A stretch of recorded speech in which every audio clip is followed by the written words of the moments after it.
பெத்லகேம்ல மரியாவுக்கும் யோசேப்புக்கும் சத்திரத்துல இடம் கிடைக்கல. குளிர் அவங்கள வாட்டுச்சு. அவங்க மேல இரக்கம் கொண்டு ஒரு மனிதர் அவங்களுக்கு மாட்டு தொழுவத்துல இடம் கொடுத்தாரு. பாவம் யோசேப்பும் மரியாளும். இயேசு பிறந்தவுடன் வானதூதர்களுக்கு ரொம்ப சந்தோஷம். பாட்டு பாடி நடனம் ஆடினாங்க. உடனே பக்கத்துல இருந்த இடையர்களுக்கு நற்செய்தியை அறிவிச்சாங்க. இயேசுவுக்கு பிறந்த நாள் பாட்டு பாடினாங்களா இல்லையா? அவர்கள் உன்னதங்களிலே கடவுளுக்கு மகிமை உண்டாகுக என்ற பாடலை பாடினாங்க.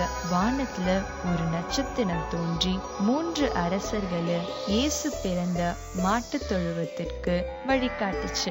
அவங்க குழந்தை இயேசுவுக்கு நிறைய பரிசு கொண்டு வந்தாங்க. கிறிஸ்துமஸ் விழாவன்று எனக்கு பரிசு கிடைக்குமே. இயேசுவின் பிறப்பை தான் கிறிஸ்துமஸாக நம்ம எல்லாரும் கொண்டாடுறோம்.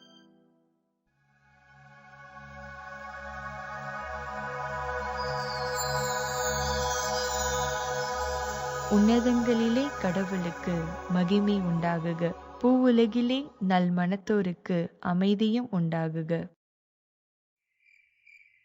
உங்களுக்கு கிறிஸ்துமஸ் குடில் செய்ய தெரியுமா?